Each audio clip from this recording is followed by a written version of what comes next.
ઉપસ્થિત આદિવાસી સમાજના સન્માનીય આદરણીય નિવૃત્ત આઈએસ આઈપીએસ તમામ અધિકારી ગણ જેમનો અવારનવાર આપણને સમાજના યુવાનોને માર્ગદર્શન મળી રહી છે એવા તમામ અધિકારીગણ, મંચસ્થ તમામ વડીલોઓ, સાથે સાથે સામે ઉપસ્થિત તમામ ક્રાંતિકારી યુવાનો, માતા બહેનો અને તમામ સાથી મિત્રોનો આજના કાર્યક્રમમાં મારા સેવા જોહાર કરું છું, નમન કરું છું, પ્રણામ કરું છું.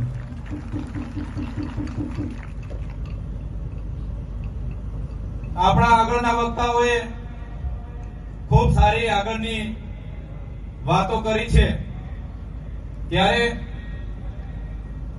એના પરથી આપણે બધા જાણીએ છીએ કે આપણો આદિવાસી સમાજનો ઇતિહાસ ખૂબ જૂનો છે. વર્ષો જૂનો આપણો ઇતિહાસ છે.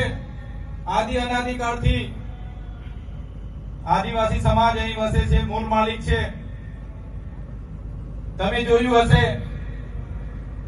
હજારો સાલ પહેલાની સિંધુકીની સંસ્કૃતિ, મોહેંજો-દડોની સંસ્કૃતિ, તે વખતે પણ આદિવાસી સમાજની સભ્યતા આપણને ઇતિહાસમાં જોવા મળે છે.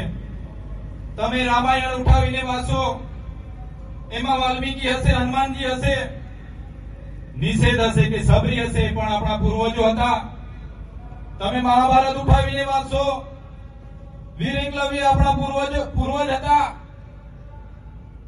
તમે થોડી સદીની આગળ જશો, એ સદીઓના જે યોદ્ધાઓ હતા, તમે મહારાણા પ્રતાપનો ઇતિહાસ જોશો, એમની સાથે જે લડવાવાળા પૂંજાભીલ, દુધાભીલની આખી સેના હતી. તમે શિવાજી મહારાજનો ઇતિહાસ જોશો, એમાં જે બાવલા ભીલની આખી સેના હતી. તેવી જ રીતે તમે તમામ રજવાડાઓ ભૂતકાળમાં જોયા હશે. આદિવાસીઓના રજવાડા હતા.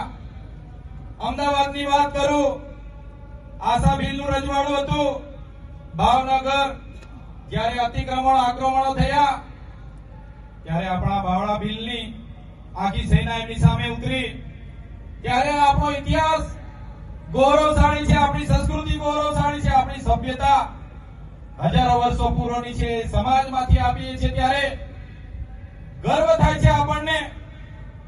આપણા પૂર્વજો બહારની જે સભ્યતા, બહારના જે લોકો અતિક્રમણો કર્યા, આક્રમણો કર્યા, એમાં ડચ હોય, હુણ હોય, પોર્ટુગીઝો હોય, અંગ્રેજો હોય, એમની સામે પણ આપણા પૂર્વજો લડ્યા છે.